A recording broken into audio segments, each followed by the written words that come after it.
कराची में नामालूम अफराद का राज और मुस्तफा कमाल की फिर तनकीद के जनाब हम रहनुमा को चाटें क्या, यानी कि फिर अल्ताफ हुसैन। अगली खबर, आज कराची में क्या होता रहा, मैंने क्या देखा, तहरीक लब्बैक के मुजाहरे में क्या मामलात होते रहे, पूरी तफसीलात से आपको आगाह। अब तो प्रोग्राम का बाकायदा आगाज करते हैं अपने परवरदिगार के शुक्र से। बहुत सारे अहम मौज़ूआत और बहुत ही अहम खबरों के साथ आपके साथ शरीक गुफ्तगू।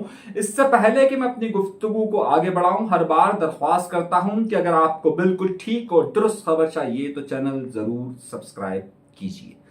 आइए, आज इससे पहले कि मैं दीगर बड़ी खबरों की तरफ आऊं, सबसे पहले आज कराची शहर में होता क्या रहा, मैंने क्या देखता रहा। मेरी आप और वीडियोस देखें तो आपको अंदाजा होगा कि किस कदर आंसू गैस की शेलिंग हो रही थी, किस तरह से पथराव हो रहा था, किस तरीके से गाड़ियों को आग लगाई जा रही थी और क्या क्या कुछ हो रहा था। वो सब आपको मेरी जो मैंने लाइव वहां से दिया है वो सारी चीजें आपके सामने मौजूद हैं।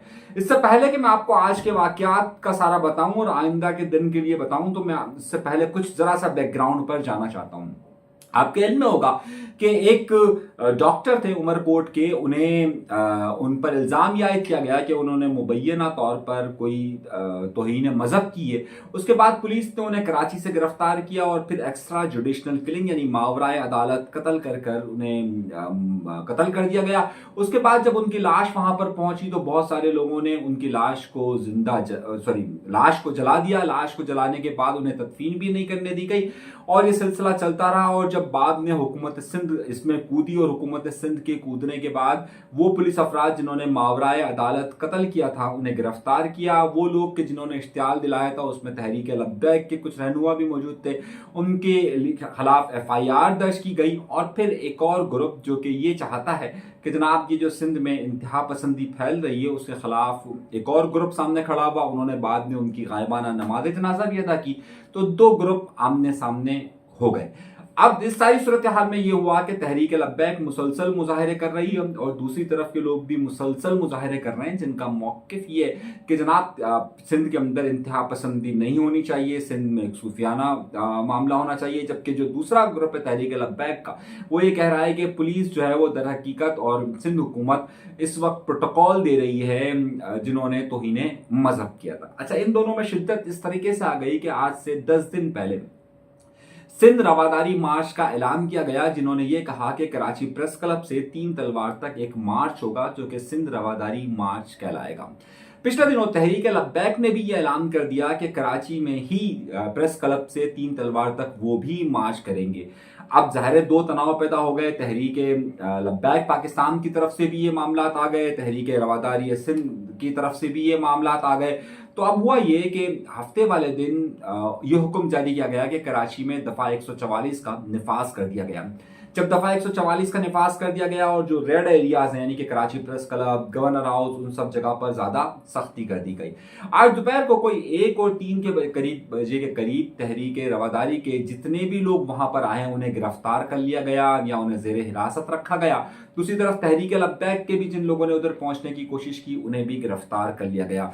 तहरीक रवादारी सिंध के जो लोग थे उन्हें मुख्तलिफ जगहों से, वहीं से आर्ट्स काउंसिल के और वहां से गिरफ्तार किया गया। ये सब मैं आपको दिखाता रहा हूं, मैं मेरे वहां पर मौजूद था, इसलिए सब होता रहा। अब हुआ यह कि तहरीक लब्बैक का एक बड़ा काफले की आने की तैयारी की गई और वो शारा फैसल से होता हुआ मेट्रोपोल से अंदर दाखिल होने की कोशिश कर रहा था। यहां पर यह सूरत हाल थी कि करीबन कोई असर के बाद का वक्त है, यानी कि असर और मगरिब के दरमियान की बात है। तहरीक रवादारी को प्रेस क्लब नहीं जाने दिया गया। उन्होंने ज़ैनब मार्केट और प्रेस क्लब के दरमियान की जो जगह है वहां पर कुछ लोग उनके जमा हुए, थोड़ी देर बैठे, नारेबाजी की और फिर चले गए। ये मैं आपको उनके फुटेजेस वगैरह भी दिखा सकता हूँ। अच्छा, जब मैं वहां से फारिग होकर कोई 6 बजे के करीब का वक्त होगा, 6 साढ़े 6 बजे, 6 बजे के करीब का वक्त होगा, तो मैं आया ज़ैनब मार्केट की तरफ से फवारा चौक की तरफ। फवारा चौक की तरफ जब मैं आया तो मैंने देखा कि तहरीक लब्बैक वाले मेट्रोपोल से इस तरफ आने की कोशिश कर रहे हैं। तो यहां से उन्होंने, पुलिस ने उन्हें जब रोकने का इशारा दिया तो वो रुके नहीं और उन्होंने वहां से पथराव शुरू किया। तो यहां से पुलिस ने आंसू गैस के शेल चलाना शुरू किए। अच्छा, बहुत ज़्यादा आंसू गैस चल रहे थे। ये मेरी फुटेजेस आपने देखी हुई होगी, मैंने वहां से बहुत ज़्यादा लाइव कवर कर रहा था। और फिर ये जब मामला चल रहा था तो अब पुलिस जो है वो मौजूद थी गवर्नर हाउस की तरफ, यानी कि यहाँ पर जो आपका मेट्रोपोल ہے میٹروپول سے پہلے، اور میٹروپول پر مین میٹروپول پر جو ہے وہ تحریک لبیک کے کارکنان کی طرف سے پتھراؤ کیا جا رہا تھا، یہاں سے آنسو گیس کی شیلنگ کی جا رہی تھی۔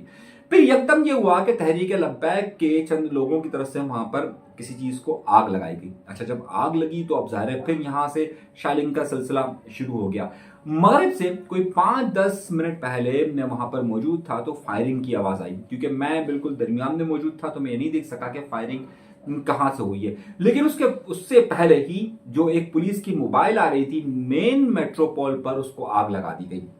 یہ وہ میٹروپول کا وہ علاقہ جو کہ اس وقت تحریک لبیک پاکستان کے پاس تھا، یہاں سے آنسو گیس کی ہو رہی تھی، اور اس کے بعد پھر یہ ریومر چلنا شروع ہو گئی، اور پھر یہ بات چلنا شروع ہو گئی کہ تحریک لبیک کا کوئی کارکن ہلاک ہو گیا ہے۔ اچھا، اس کے بعد رینجرز بھی آ گئی، اس کے بعد پولیس بھی آ گئی، اور جب ہم نے وہاں جا کر دیکھا تو آپ میری مختلف اور ویڈیوز دیکھ سکتے ہیں کہ اس میں وہ گاڑی آپ کو چلتی ہوئی نظر آ رہی ہے۔ تحریک لبیک پاکستان نے یہ الزامات عائد کرنا شروع کر دیے کہ جناب یہ انہوں نے یہ الزام عائد کیا کہ یہ فائرنگ سے جو ہے وہ ان کا کارکن ہلاک ہوا ہے، اور اس کے بعد جناح ہاسپٹل اس کی لاش پہنچائی گئی۔ پھر اس کے بعد مغرب کے بعد تحریک لبیک کے تمام کارکنان چلے گئے، پولیس نے تمام راستے کو کھول دیا اور میٹروپول کا راستہ کھل گیا۔ اچھا، تناؤ کی کیفیت برقرار رہی۔ بعد میں نے سنا کہ جن لوگوں کو گرفتار کیا گیا تھا ان میں سے کچھ کو چھوڑ دیا، لیکن جو وہ گاڑی جلی تھی اس وقت جن لوگوں کو گرفتار کیا گیا، جو اٹیسپورٹ جن کو گرفتار کیا گیا انہیں نہیں چھوڑا گیا تھا، البتہ جو شروع میں جنہیں پکڑا گیا تھا ان میں سے دونوں جگہوں کے لوگوں کو چھوڑ دیا گیا۔ تو اب پورا میدان جنگ کا منظر پیش کر رہا تھا، ادھر سے پتھراؤ ہو رہا تھا، چیزوں کو آگ لگائی جا رہی تھی، یہاں سے آنسو گیس کی شیلنگ ہو رہی تھی۔ اچھا، دونوں طرف سے یہ الزامات عائد کی جا رہے تھے کہ جناب پرتشدد کاروائیاں ہو رہی ہیں، پرتشدد واقعات ہو رہے ہیں۔ اب فیصلہ آپ کیجیے گا، میرا کام اس پہ رپورٹ کرنا تھا کہ جناب یہ صورتحال ہوئی اور یہ سارے معاملات ہوئے، اب کیا ٹھیک ہے کیا غلط ہے، ظاہر ہے آپ بہتر طور پر اس میں جج کر سکتے ہیں، لیکن ساری صورتحال میں نے آپ کے سامنے پیش کر دی ہے۔ اس کے بعد ہوا یہ کہ یہ کہا گیا کہ جناب نمائش شدگی پر کوئی پروٹیسٹ کیا جائے گا، لیکن بعد میں ہم نے تحریک لبیک پاکستان کے ترجمان سے گفتگو کی تو ان کا کہنا تھا کہ جی ابھی ہم ان کی لاش کو ریسیو کر رہے ہیں، ان کے جو کارکن ہیں، اس کے بعد اس کا لائحہ عمل کا اعلان ہم رات گئے کریں گے، جب میں پروگرام ریکارڈ کر رہا ہوں اس وقت تک کوئی باقاعدہ اعلان نہیں ہوا۔ تو یہ ہو گئی صورتحال، لیکن دفعہ 144 کا نفاذ اب بھی لاگو ہے۔ دفعہ 144 کراچی شہر میں نافذ کی گئی ہے، اور یہ کہا گیا ہے کہ تقریباً 17 تاریخ تک یہ رہے گی۔ اچھا، 17 تاریخ تک کا معاملہ، بہت سارے لوگ یہ کہہ رہے تھے کہ جناب 17 تاریخ کا معاملہ اس لیے کیونکہ 14، 15، 16 کو 3 دن وہاں پر اسلام آباد میں شنگھائی کارپوریشن آرگنائزیشن کا جو پروگرام ہو رہا ہے، اور جس میں تمام سربراہان آ رہے ہیں، چائنیز وزیر اعظم جو ہے وہ 14 تاریخ کو جب آپ یہ پروگرام شاید دیکھ رہے ہوں تو اس وقت تک آ چکے ہوں گے، تو یہ ساری صورتحال۔ اچھا، اسی میں تحریک انصاف نے پروٹیسٹ کا اعلان کیا، مظاہرے کا اعلان کیا ہے کہ 15 تاریخ کو وہ مظاہرہ کرے گی۔ اس وقت تحریک انصاف بہت زیادہ انارکی انتشار کا شکار ہے، لفظ انارکی تو ایک الگ ہوتا، کیونکہ تحریک انصاف میں ایک وہ ونگ ہے کہ جو کہتا ہے کہ مفاہمت کی طرف ہونا چاہیے، بات چیت سے معاملات کو حل کیے جائیں اور ہم کوئی راستہ نکالیں، خاص طور پر وہ لوگ کہ جو کہ ایک الگ نیریٹو رکھتے ہیں، اور ایک تحریک انصاف کا وہ والا ونگ ہے کہ جو باہر بیٹھا ہوا ہے، وہ کہتا ہے بس لڑو مرو اور بس اس کے علاوہ اور کوئی راستہ نہیں۔ وہ عمران خان کے نام پہ پالیٹکس کر رہے ہیں، عمران خان سے کیونکہ بات چیت پر پابندی ہے تو اس وقت عمران خان کی رائے بھی سامنے نہیں آ پا رہی، تو ظاہر ہے یہ ایک تقسیم واضح طور پر نظر آتی ہے۔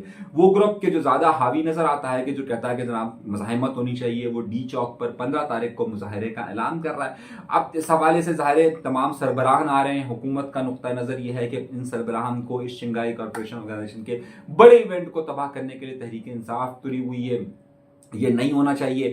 اچھا، اب تحریک انصاف میں کیونکہ تقسیم واضح طور پر نظر آ رہی ہے، عمران خان کی کوئی انسٹرکشن نظر نہیں آ رہی، مجھے تو لگ رہا ہے کہ اگر 1-1.5 مہینے اگر عمران خان سے کسی کی ملاقات نہیں ہوئی تو تحریک انصاف واضح طور پر کئی گروپوں میں نظر آ جائے گی۔ اچھا، اس حوالے سے کئی پریس کانفرنسز ہوئیں، کئی لوگوں نے پریس کانفرنسز کی، اور اس پریس کانفرنسز میں MKM نے صبح کے وقت پریس کانفرنس کی، انہوں نے کہا کہ جناب عمران خان کو اس وقت یہ نہیں کرنا چاہیے، انہوں نے کئی الزامات عائد کیے۔ مصطفیٰ کمال صاحب نے پریس کانفرنس کی، ایک طرف انیس خانی صاحب بیٹھے ہوئے تھے۔ اب ظاہر مصطفیٰ کمال صاحب جب بولنا شروع کرتے ہیں تو بذا اوقات وہ ایسی بات بول دیتے ہیں کہ جو بعد میں ان کے لیے بہت زیادہ مسائل کریٹ کر دیتی ہیں۔ مطلب مسائل کیا کریٹ کر دے گی، وہ عام طور پر ان کو شاید لفظوں کا چناؤ ان کا اس طرح کا ہوتا ہے۔ اب انہوں نے کہہ دیا کہ جناب یہ سب لوگ عمران خان کر رہے ہیں، ہم بھی کسی زمانے میں کہتے تھے ہمیں منزل نہیں رہنما چاہیے، تو کیا ہم نے تو ان کو ہٹا دیا، کیا رہنما کو چاٹنا چاہیے؟ اچھا، اب یہ بڑے سخت الفاظ ہے نا کہ رہنما کو چاٹنا چاہیے۔ اب ظاہر ہے جب رہنما کو چاٹنا، ظاہر ہے آپ ایک عرصے تک الطاف حسین صاحب کے ساتھ رہے، ان کی ہام لاتے رہے، آپ آج بھی ان کو بانی کہتے ہیں، اور آپ کہتے ہیں کہ جناب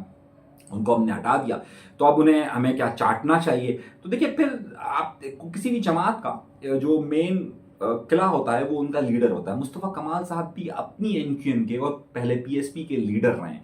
अब अगर कोई एमक्यूएम से या पीएसपी से ये खड़ा होकर कह दे कि जनाब मुस्तफ़ा कमाल साहब, हमें क्या आपको चाटना है, हमें आपकी ज़रूरत नहीं है, तो एक अलग बात होती है। लेकिन एक लीडरशिप जो होती है, वो लीडरशिप के गिर्द ही हमारे यहाँ पर सियासत चलती है, चाहे वो इस साउथ एशिया की आप जितनी भी मिसाल ले लीजिए। तो दर हकीकत अब वो कहना क्या चाहते हो, उनका मफहूम क्या हो, लेकिन ये ज़ाहिर सख्त अल्फाज थे और इसे बहुत सारे लोगों ने महसूस किया। और बाद में जियो न्यूज़ और दीगर ने हेडलाइन में भी वही टिक चीज़ चलाई, वो चीज़ें नहीं चलाई जो उन्होंने कही थी कि जनाब इमरान खान के बेटे जहाँ रहते हैं वो इसराइल का मेन गढ़ है वगैरह वगैरह। अब जो दीगर खबरी एलिमेंट था वो नहीं चला, और जो ये वाली बात थी, ये जियो से लेकर तमाम टीवी चैनल्स ने चलाना शुरू कर दिया कि हम भी कभी मंजिल नहीं रहनुमा मांगते थे, अब हम क्या अपने रहनुमा को चाटें। अब सारे सख्त अल्फाज, और मीडिया को मवाद चाहिए होता है तो उन्होंने मवाद को उसको भरपूर इस्तेमाल किया। अच्छा, जब ये प्रेस कॉन्फ्रेंस हो गई तो उसके बाद इसहाक डार साहब भी सामने आए, उन्होंने भी कहा कि जनाब ये मार्च नहीं होना चाहिए और ये मुजाहिरा नहीं होना चाहिए 15 तारीख को। इसी तरीके से मुस्लिम लीग नून के दीगर रहनुमा भी आए। अच्छा, इसी में एक और बात भी हुई कि एमक्यूएम, कल हमने प्रोग्राम किया था कि एमक्यूएम से कोई इस तरह का राब्ता नहीं हुआ, लेकिन आज बाकायदा मुस्लिम लीग नून का वफ्द, जिसमें एहसन इकबाल साहब, जिसमें क्या नाम है उनका, वाले राना सनाउल्लाह भी आ जाए और वो कराची में आकर एमक्यूएम के वफ्द से एमक्यूएम के मरकज में, यानी आरजी मरकज जिसे ये करार देते हैं, आरजी मरकज में आए और उन्होंने कहा कि जनाब हम एमक्यूएम को साथ लेकर चलेंगे। दूसरी तरफ एमक्यूएम का मौके वही 140A का, यानी कि जो बल्दियाती इलेक्शन मामला को आइन का हिस्सा बनाने के हवाले से था, उस पर था, और लापता अफराद के हवाले से था। मेरा ख्याल है कि ये दोनों बातें हर बार एमक्यूएम कहती है, लेकिन वो किसी भी जगह का हिस्सा नहीं बनती। गुड जेस्चर के तौर पे तो ये वफ्द यहाँ पर आ गया है, लेकिन मेरा नहीं ख्याल कि एमक्यूएम की इन दोनों बातों पर कहीं पर भी अमल दरामद होता हुआ नजर आएगा। एमक्यूएम, मैं नहीं समझता कि इस वक्त एमक्यूएम उस तरीके से डील कर सकी है कि जनाब ये 140A को, यानी कि बल्दियाती इदारों के मामलात को आइन का हिस्सा करार दिलवा सके, ये मुमकिन नजर नहीं आता है, मेरा अपना ज़ाती ख्याल है।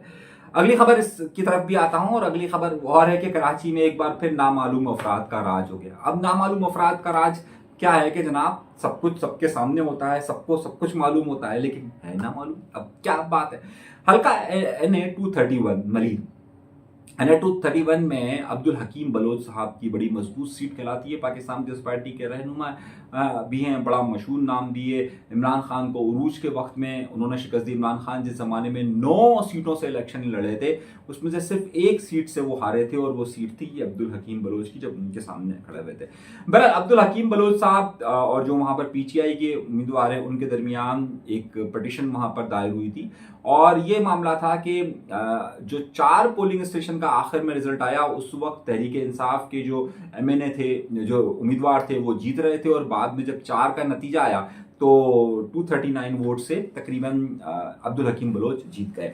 इस पे जो 4 पोलिंग स्टेशन की रीकाउंटिंग के लिए एक फैसला हुआ था, और उसकी रीकाउंटिंग होनी थी। अब तामालूम अफराद देखिए, अब वो 45 और 47 वाला इलेक्शन तो रिजल्ट तो अलग ही है ना। अब आप देखिए, रीजनल इलेक्शन कमीशन के दफ्तर में 2 बोरे ला के रखे जाते हैं।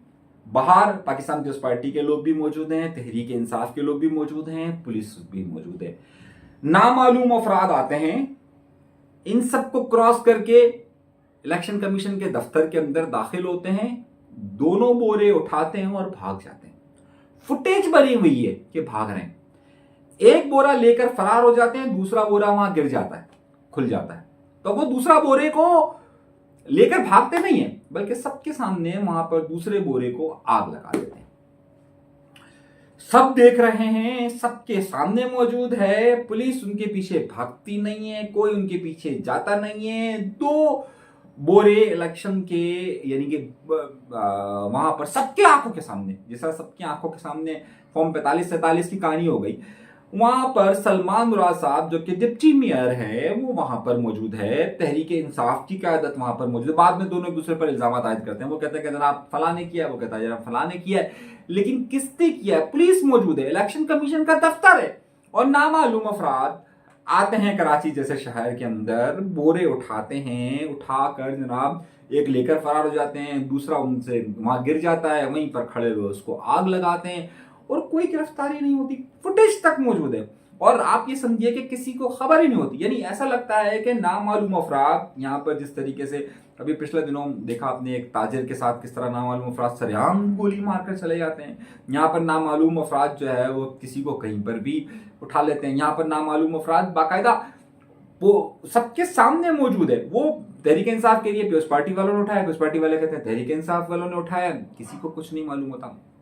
कहने का मकसद है कि इलेक्शन जो कि हम सबके मुस्तकबिल का फैसला करता है, वो लोग के जो कि आकर मुंतखब होकर या मुंतखब करवा कर उन्हें लाया जाता है और फिर वो हम पर हुक्मरानी करते हैं, उस हुक्मरानी का इख्तियार किसको मिलना चाहिए, कैसे मिलना चाहिए, वो भी नामालूम अफराद सबके सामने ऐसे मालूम है कि जनाब वो कोई ठका छुपाई नहीं है। अगर पुलिस चाहे, इदारे चाहें, लोग चाहें, उसे ला सकते हैं कि जनाब इलेक्शन कमीशन के अंदर दाखिल होते हैं, सब लोग खड़े में तमाशा देख रहे हैं और राज ये इस शहर के अंदर इस यहाँ पर हो रहा है। और यूं लगता है कि जैसे नामालूम अफराद जो है वो कौन है भाई, कुछ तो इसकी शनाख्त की जाए, किसी को तो पता किया जाए कि कौन लोग है, किस तरीके से मालूम किया जाए। कुछ मालूम नहीं होता, जिस तरीके से आज तक कभी भी पहले भी नहीं हो सका। हम गुज़िश्ता 40 सालों से इस शहर में मुख्तलिफ नामों से नामालूम अफराद देखते रहे।